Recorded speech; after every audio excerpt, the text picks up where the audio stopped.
everybody, this is Anna from Esoteric Vancouver, and this is our first live interview. Yay! I'm so proud about myself because this is a little bit technical challenge when it comes to live interview. And I'm so glad that I have Krys here, and Krys is one of our vendors that we're gonna have at the Esoteric Arts Fair on July the 21st.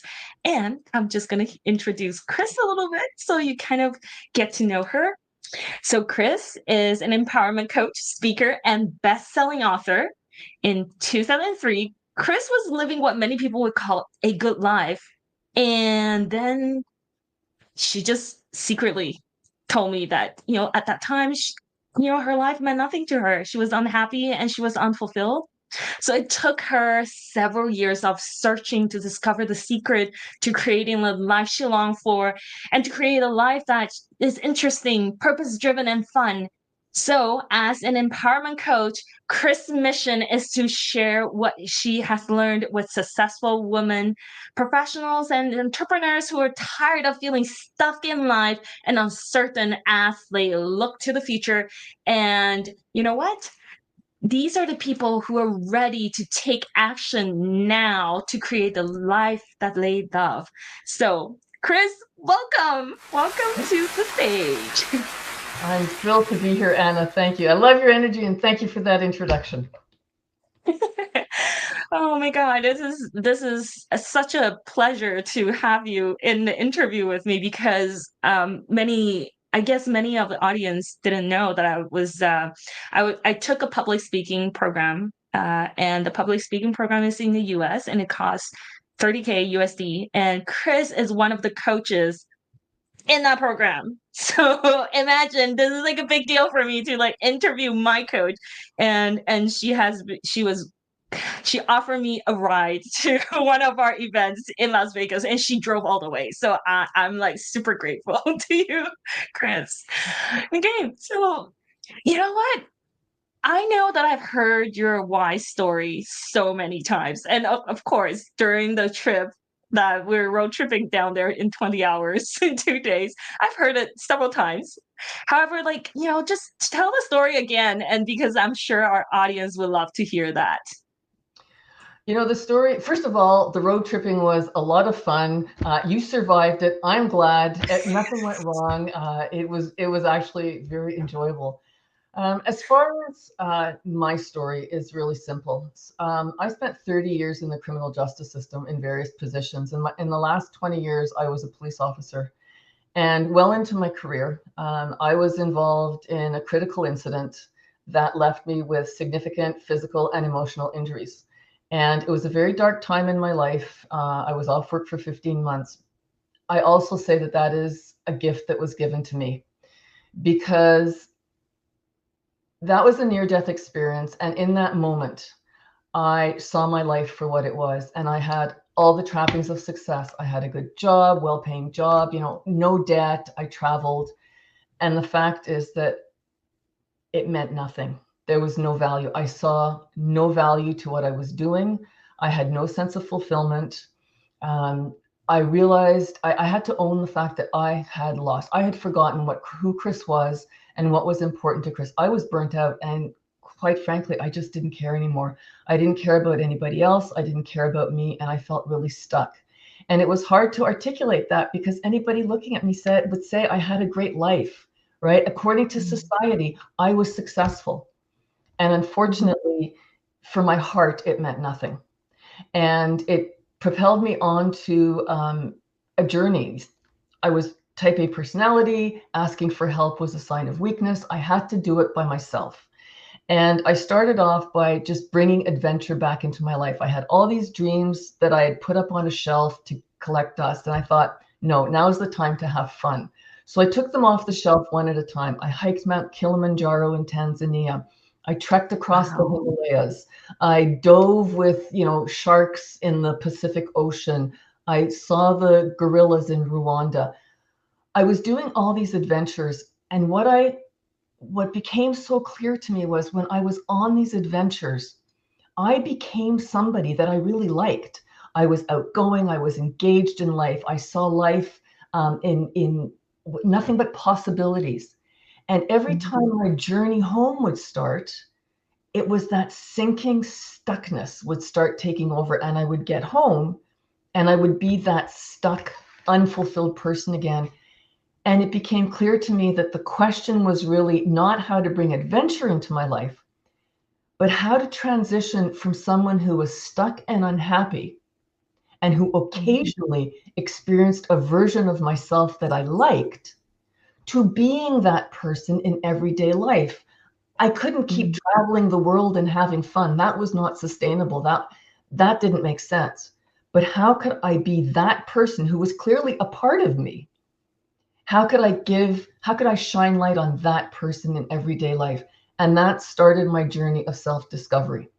And that is a journey that took me many years because, again, I thought I had to do it alone.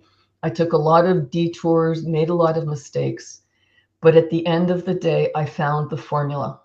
And the formula was simple, and I started implementing it, and my life has never been the same.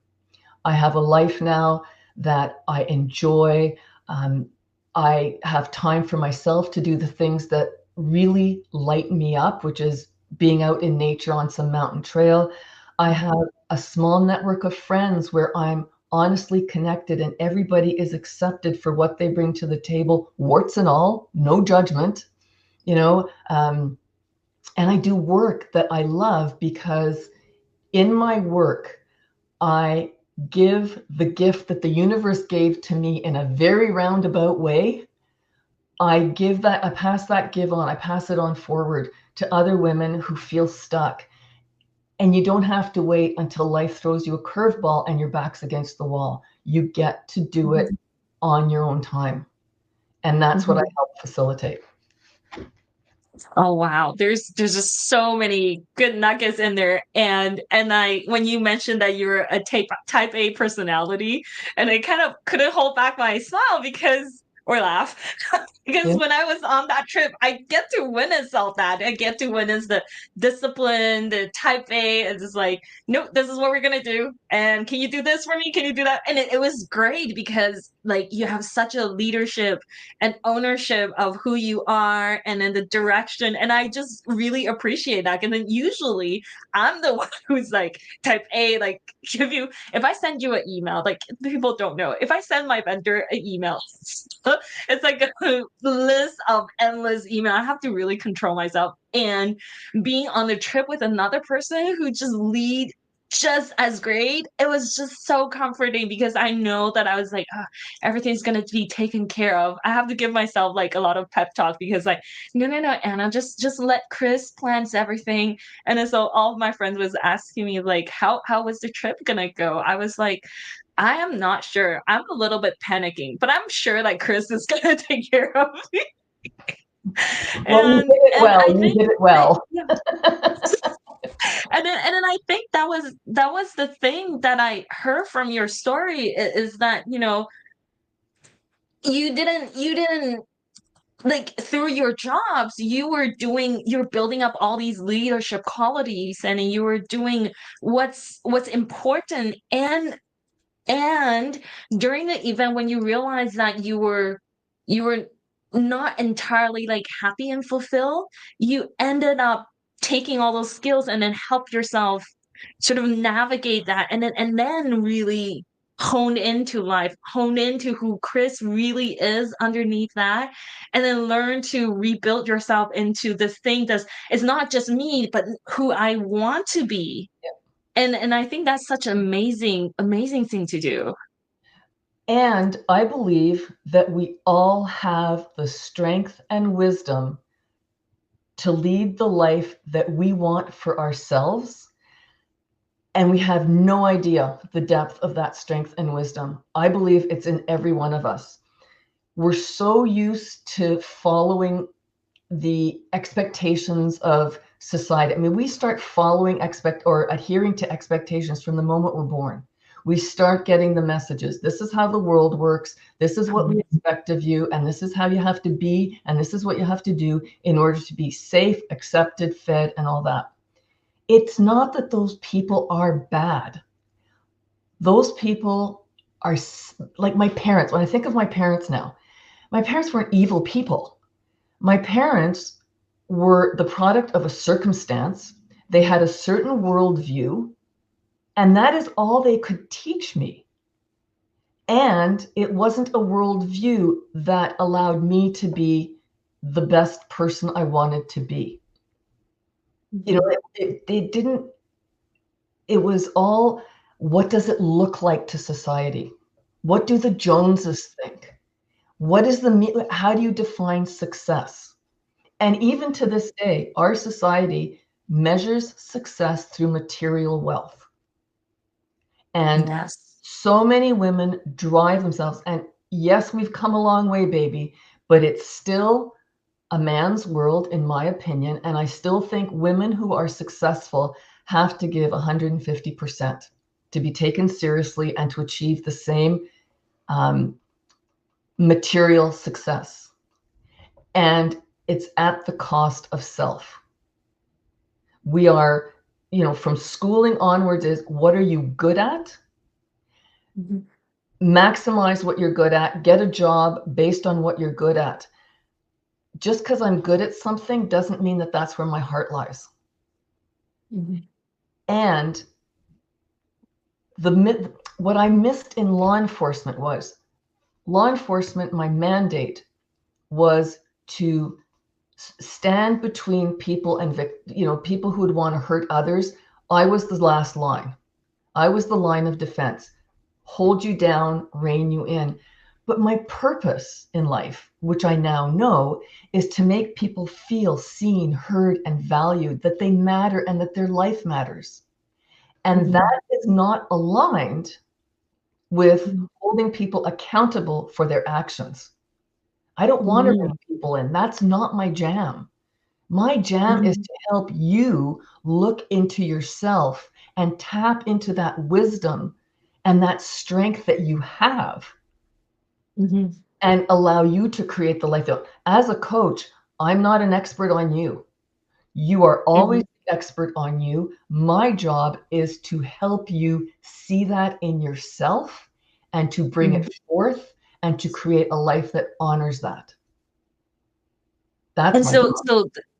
just to let other people understand, like all the other audience understand, like how long does it actually takes you to like, this is my job, and uncover all these underlining, like this is my calling, this is what I want, this is what brings me joy. How long does that actually like take you?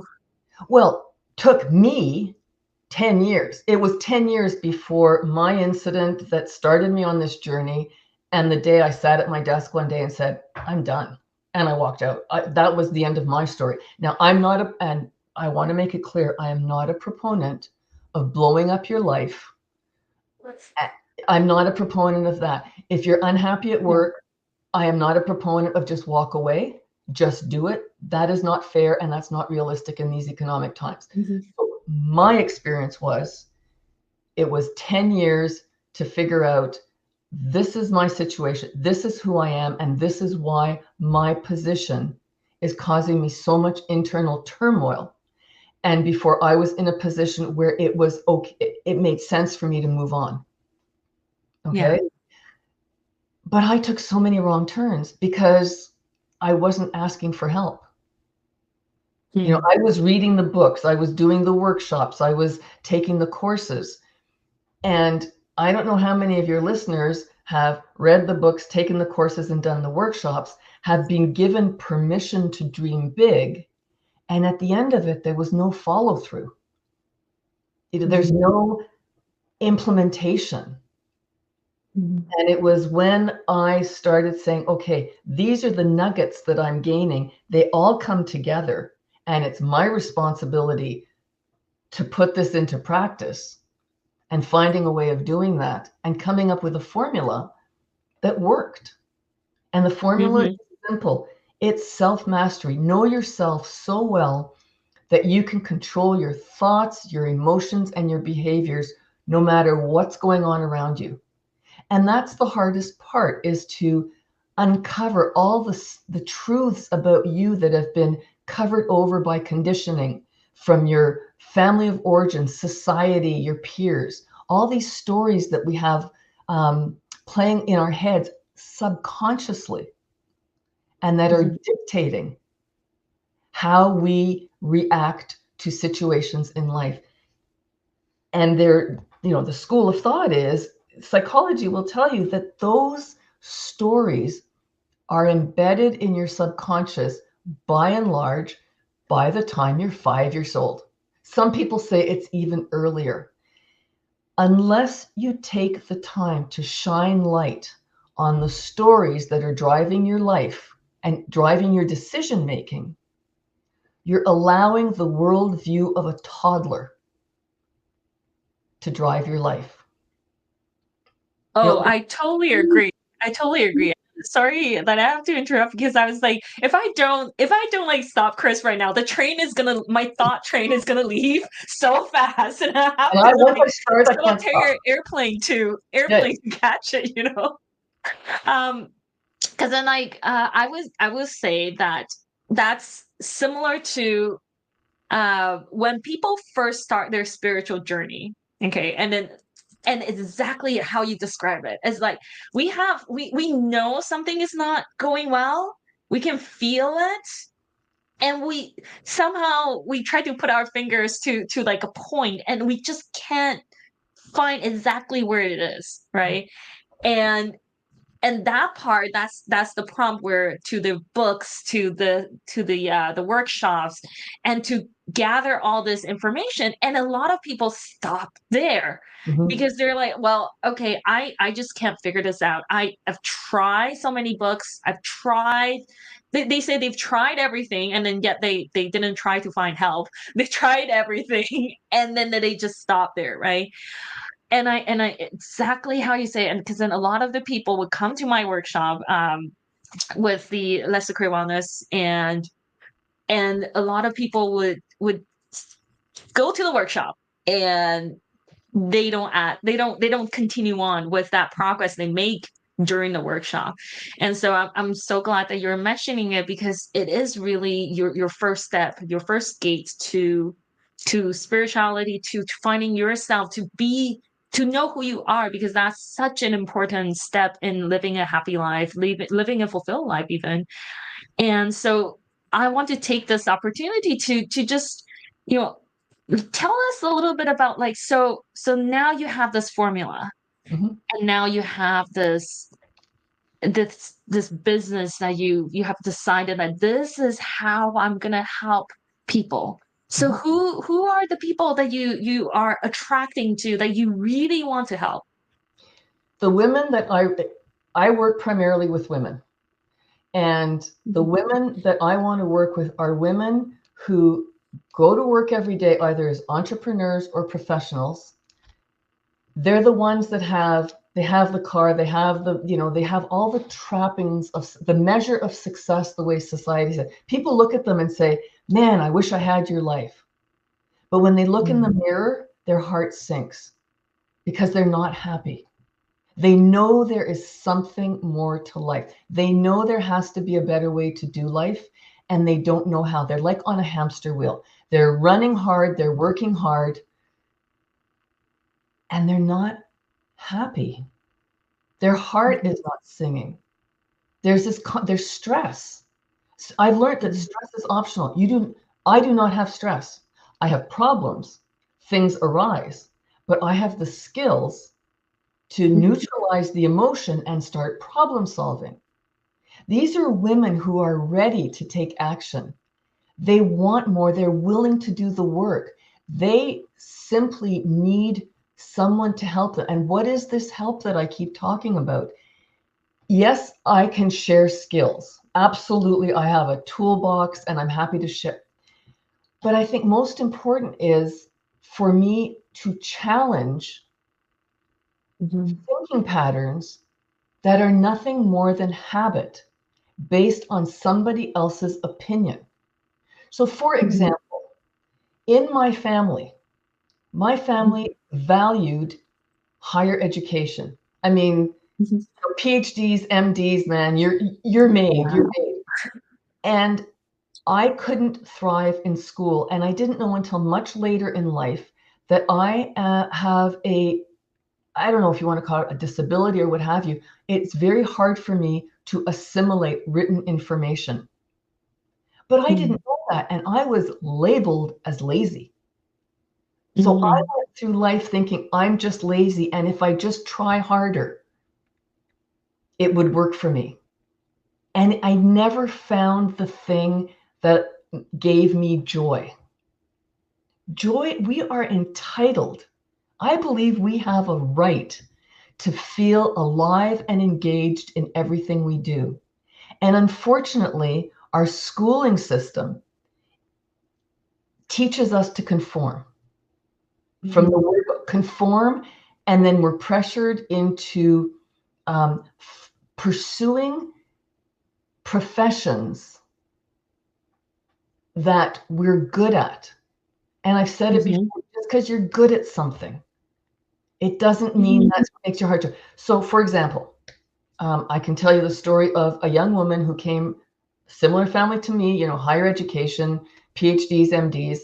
And this young woman went through medical school, and she went through her residency specializing in pediatrics. Uh-huh.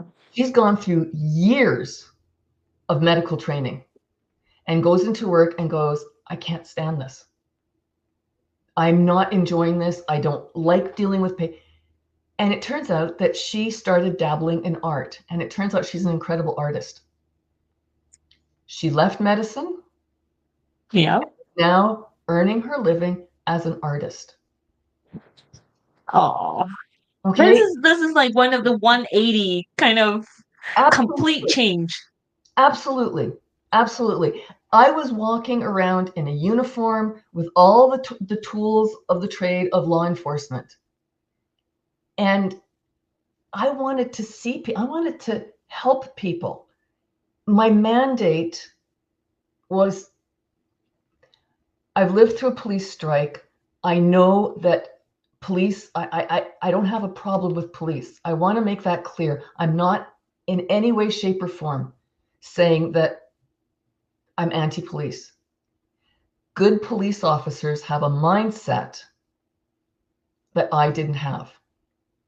Mhm. Okay. I was the one who, when I would see a perpetrator, I saw all the social issues that led to Yeah. that choice. And it was hard for me to rein somebody in when I could actually understand why they were doing what they were doing. That was my dilemma. I saw the social Mhm. problems. That wasn't my mandate as a police officer. So Mhm. when you choose a career that intellectually makes sense, but it's not in alignment with your heart, that leads to burnout, stress, inner turmoil. And I believe that we have the right to live life feeling good about ourselves. And I want my clients to feel good about themselves. Oh, for sure. And it is so interesting because somehow when we are given that expectation of doing what we're good at and we decided to pursue what fulfill us, oftentimes, and I always joke about this, it's like as if we're going to the dark side. Right?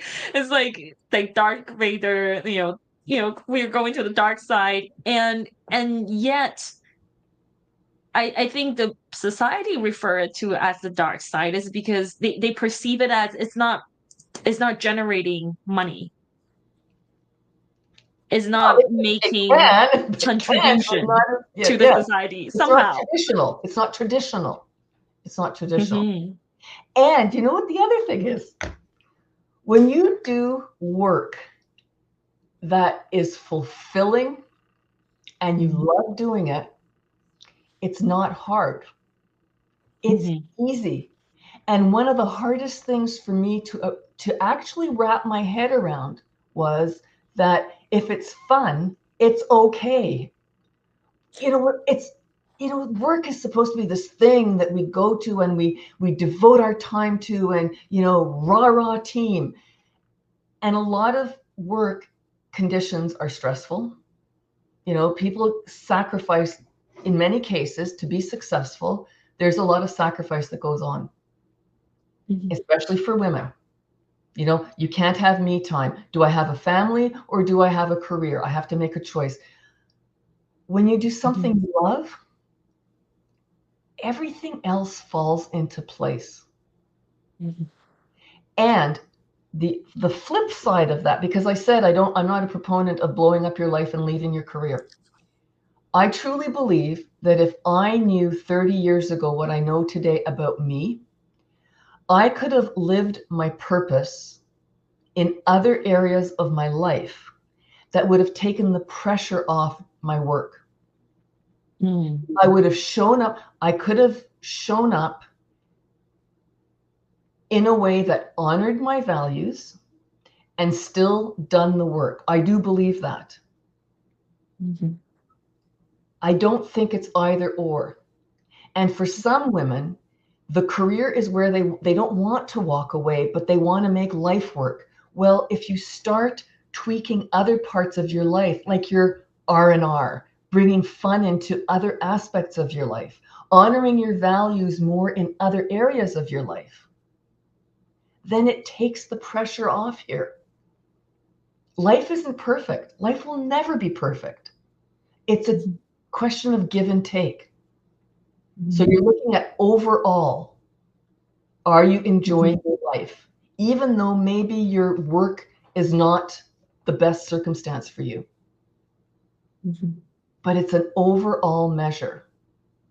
And I truly believe that had I known what I knew 30 years ago, my experience in law enforcement would have been different because I would have been less vulnerable to the opinions of others and to the pressures of being somebody that I wasn't.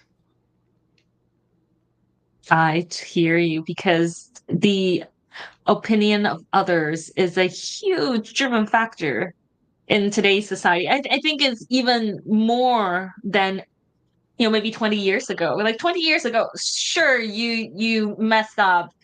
You don't mess up and then show up on the internet. You mess up. Yeah. Well, there was maybe a little more forgiving. And I think the fact is that by virtue of being humans who are born completely vulnerable, we're dropped into this soup of worldviews and values. And when we don't, and there's pressures on us to conform to those opinions because we're so dependent on others to take care of us. And it becomes, it is completely subconscious. We are like computers. There's all kinds of programs running in the back, completely subconsciously, that are running our thoughts, our emotions, and our behavior is emotion driven. Why are so many people making New Year's resolutions that they give up on? Because the resolutions are set by their head. This is what I should do, and their heart wants something else. When I was a lot younger, I was a heavy smoker. And as long as people said to me, you should stop, it was like, no, I don't want to. The day I made the decision, I don't want this anymore, my emotional reaction to a cigarette was negative. That's the day I went cold turkey and never looked back. Our emotions are behind everything. And our emotions, and when I said a toddler is driving the car, so I worked with a client, very successful client, C-suite in a large medical institution. And her dream was to go on her own and become a consultant and not be tied down to the institution.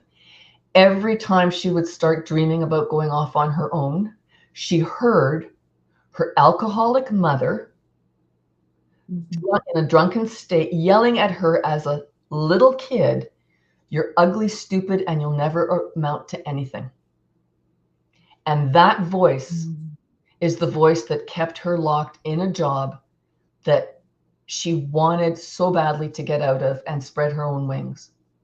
And it was once we were able to shine light on that voice and to really say, okay, this was the source. Sorry for your mother that she was an alcoholic, but the truth was this was an alcoholic woman in her drunken states. Why would you base your life choices on the opinions of a woman in her drunken rages? Like, it made no sense. And when she realized where that voice was coming from, well, the end of the story is she went off on her own and she's never looked back. Yeah, there's sorry, I was gonna say I can totally relate that, because we tend to, even though the person that we love may not be the perfect person, right? And however we put them on the pedestal when we're five, like you said, like the 5-year-old that heard these things, we put these people on the pedestal, and we're inside, we still want their love, we still want them to smile at us, praise us, and laugh at us. And then when we get to who we are today, that doesn't leave us. And so even though logically that we know that, okay, I shouldn't listen to her, da da da da, there's that process of how do I how do I allow my emotional self, how do I let my body react to follow after my logic, because logically I know, emotionally I can't separate. And so that, I think that's the valuable service that you're helping us, helping all your female entrepreneur audience, is to these professional women to really bridge between, is that logically we know, like we know we probably shouldn't listen, we probably shouldn't smoke, we probably shouldn't do all these things, da da da da yada yada, we should ourselves all the time. and um and really it's like your service is helping us, our subconscious, our emotional body, our physical body even, to to really come to the surface, like bubble up and come to the surface, and then really bridge that gap between your conscious decisions that you want to do. And I think that is like the best thing that anybody could do, is to shine light on the unconscious self and then bridge that gap. And you don't have to take 10 years. Like Krys took 10 years. You don't have to take 10 years. With Krys self, No. it's expedite, right? You absolutely don't, because the problem when you try to do it yourself, you have so many blind spots. You don't see the pattern that you're following. Like I can intellectually learn, okay, well, I know that we all have thinking habits, but I don't see my habits because it's the normal to me. It's like I have to stand outside myself and go, wait a minute, that's interesting. There's a habit there. But we don't see it when we're in it. There's a friend of mine who used to always say, you can't see the picture when you're in the frame. You can't see what's going on around you. And my job as a coach is to reflect back to you, this is a pattern that I'm seeing. Is this a pattern that is helping you or hindering you? And where does this pattern come from? As a coach, we are forward looking. We are not going back. We're not healing an inner child. Okay, there are times when that is relevant. That is not my job as a coach. As a coach, the only time I visit the past is to identify whose voice it is. Because once you identify whose voice it is, you can say, okay, that's their opinion. Is their opinion valid or not? If it's valid, great. Where do we go from here? But if it's not valid, then what's the truth? What is the truth? Because when things happen in a highly emotional state, okay, this is the way I describe it. I don't know if you're a skier, but anybody who knows snow, when you drive after the first snowfall, it's nice and light snow. And if you go out in your car, you can drive anywhere you want, right? The snow doesn't prohibit you.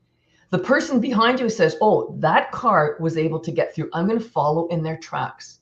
So they follow your track and they pack the snow down. And every car that comes after says, oh, that's a safe route through the snow. And what happens is with every car that comes through, it gets packed more and it freezes. And that's what happens with these patterns in our brains. Every time we have a thought, a similar thought, we're just laying down that track, that neural pathway, and we're giving it more and more strength.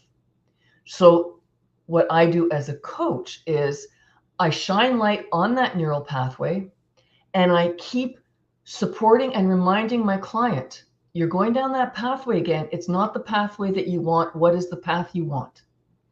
And slowly but surely, they rebuild the new pathways and they get stronger.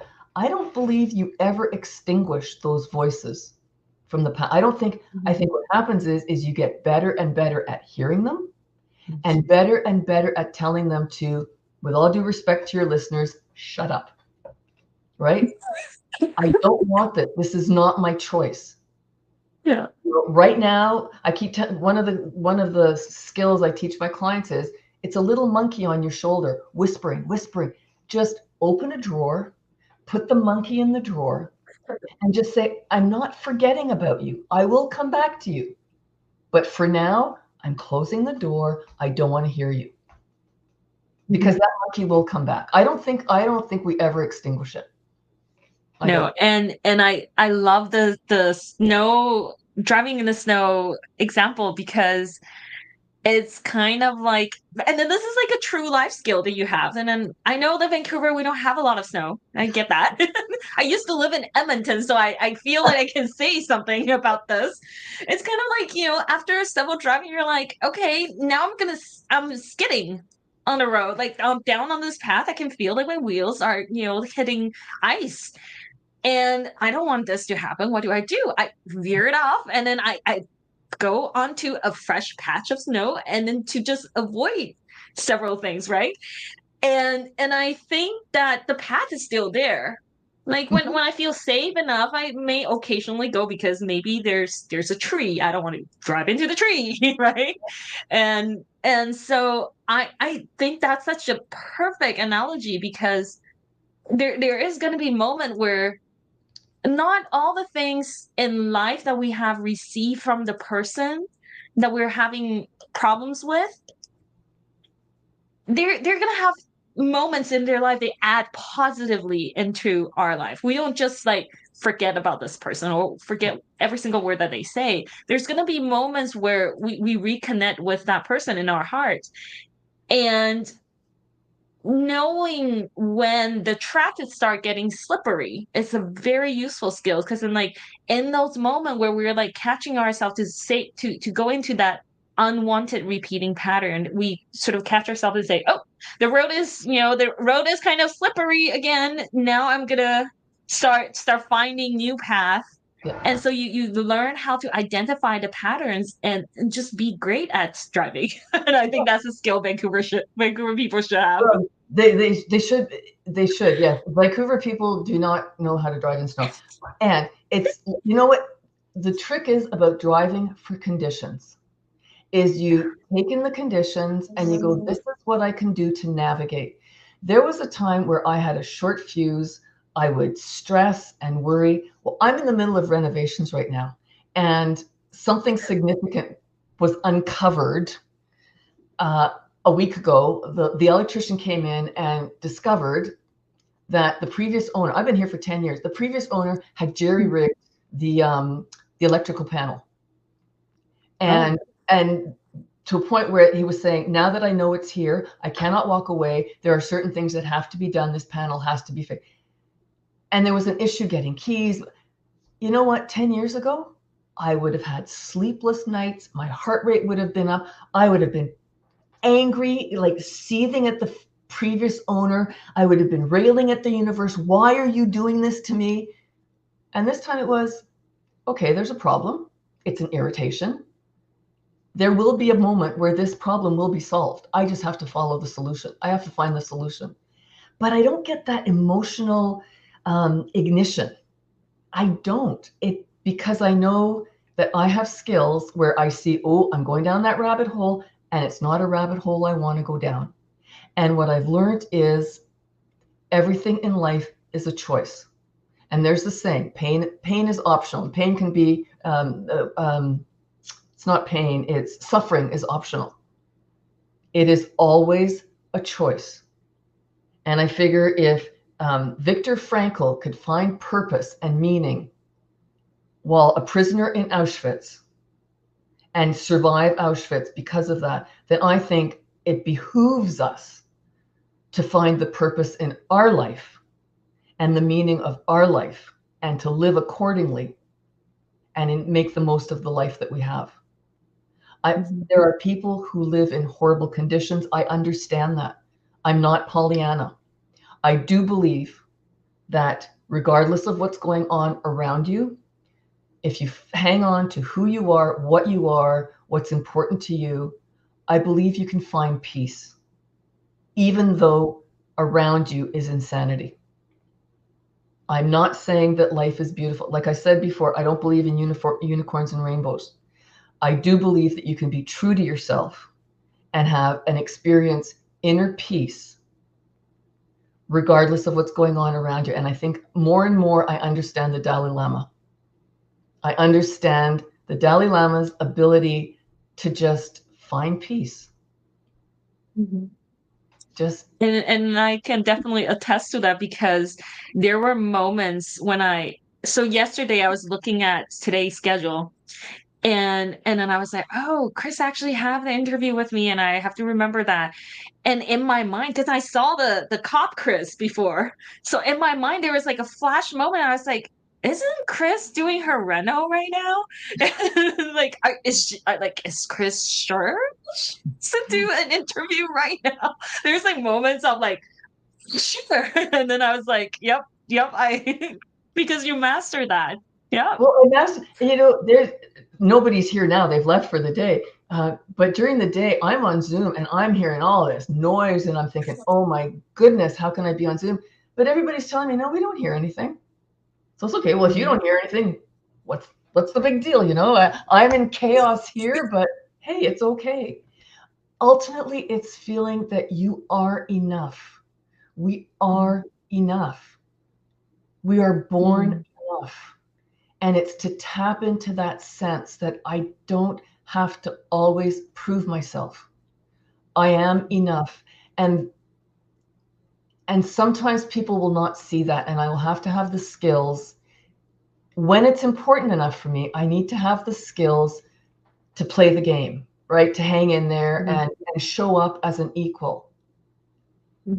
I also have the choice to find an area in my life, an area where I am accepted, warts and all, as an equal.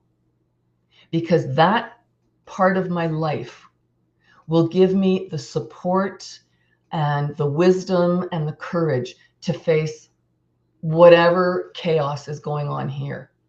Because I may never be able to stop the chaos. I can learn skills to navigate the chaos with inner peace and know what's mine and what I can change, what's not mine that I cannot change. I can never change out there. I can only change here. And I think sometimes if you had told me that 15 years ago, I would have been irritated because I didn't see it. And again, it goes to what am I a coach? What do I do as a coach? What's my responsibility? It's to support you through that hesitancy until you can actually see that it's possible for you. That's because from the moment you make a decision to make the change to the moment that you have actually accumulated enough skills and inner understanding to see that it's possible for you, it's so easy to revert back when life gets rough. We just go back to what's the habit. The habit is stress. The habit is thinking I'm not enough. The habit is thinking, everyone, I should be able to do this. It's all just habits. And kicking that habit is no different than kicking smoking habit. It may not be easy, and it's doable. Mm-hmm. And as a coach, my job is to remind you that you're on track and you can do this when life throws stuff in your way and you lose sight of your dream. My job as a coach Mm-hmm. is to bring you back on track and to remind you that this moment is only a moment in time. How do you want to move forward? What do you want to learn from this? It's another thing I've started doing is when things start going wrong, it's my question to myself is not, why is this happening to me? My question to myself is, what can I learn from this? And Mm-hmm. it doesn't mean that I celebrate that things are going wrong. It means that there is something I can learn from here. Mm-hmm. And that's what my focus is. What can I learn? Mm-hmm. So Um, good. So good. And like I'm enjoying this conversation so much. And I hope some of our listeners are or people who are watching the replay that will be, getting all these like goodies and then getting your absorb your energy and just like fell in love with you and then wants to talk to you. And so if they go to the booth on the 21st of July, what are they getting? Like what are you offering? what am I offering? So at the booth, they will have an opportunity to take a quiz. So the three pillars, I believe that there's three pillars to living the life that you love. I believe one is self-mastery, two is to have a clear vision, and three is to take action, real solid action. And what will be available to them is a quiz that will ask them questions and give them feedback on these three pillars, where they are at in their own life. And they'll get a score and they'll get a report that um, helps them interpret their score.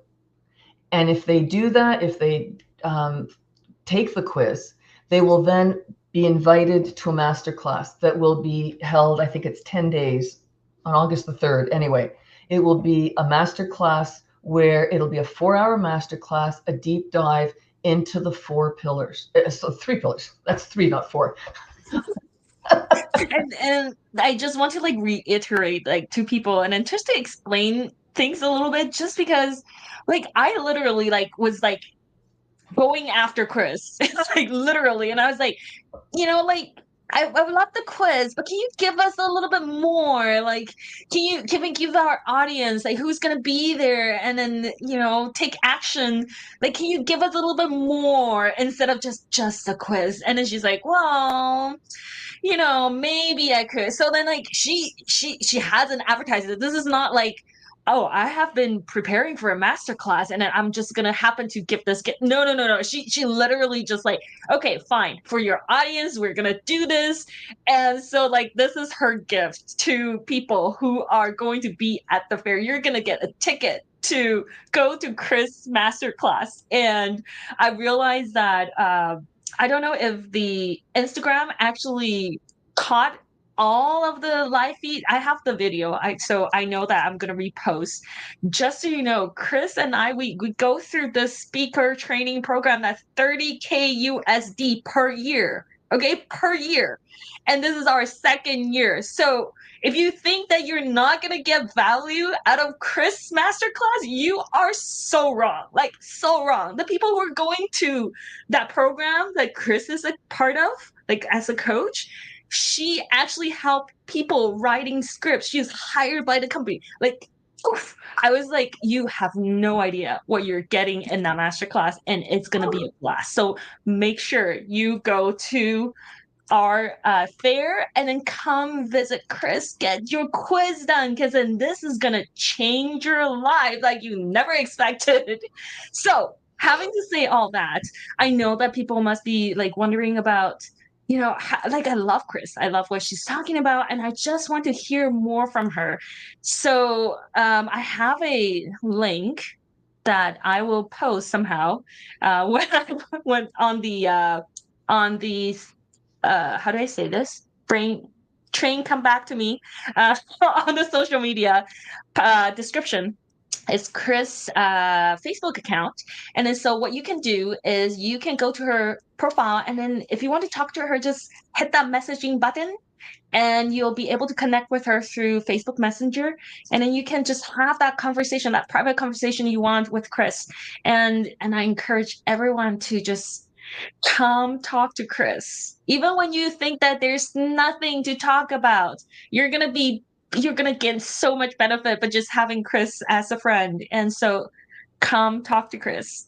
And Krys, before we end our session today, is there any like last words, any sort of the parting wisdom that you would like to give to our audience? Yes, there is. It's never too late. It is never too late. I don't care how old you are. It's never too early. It's never too late. Because for me, I would prefer to live one more minute knowing that I'm on track than living 20 years thinking that I have no way out. Mhm. It is never, ever too late. I believe we have the right to live a life that is fulfilling and joyful. A life that overall, in warts and all, leaves us feeling that we're happy to be here. I believe we have that right. And I believe that we have the ability, each one of us has it within us to do it. And sometimes we need help. And if you were like me, successful and feeling lost, then it just means a little bit of help, and it's never too late. Awesome. It is never too late. Nope. And I am so grateful that I ran into you and at this wonderful company that I run into you, and you have no idea that you're one of the three people that I absolutely, when I left that event, and I said to myself, like, I don't care how much this program is. I know I want to connect with Krys and then with two other women, and I was just like, I'm set. Like, you're the reason that I joined that 30K program. And so I am so grateful for having you in my life, and thank you for spending time with us today. And for our audience here, come to see us at our Esoteric Arts Fair on July the 21st, and we start at 10:30. And I'll see you then. Bye. Bye.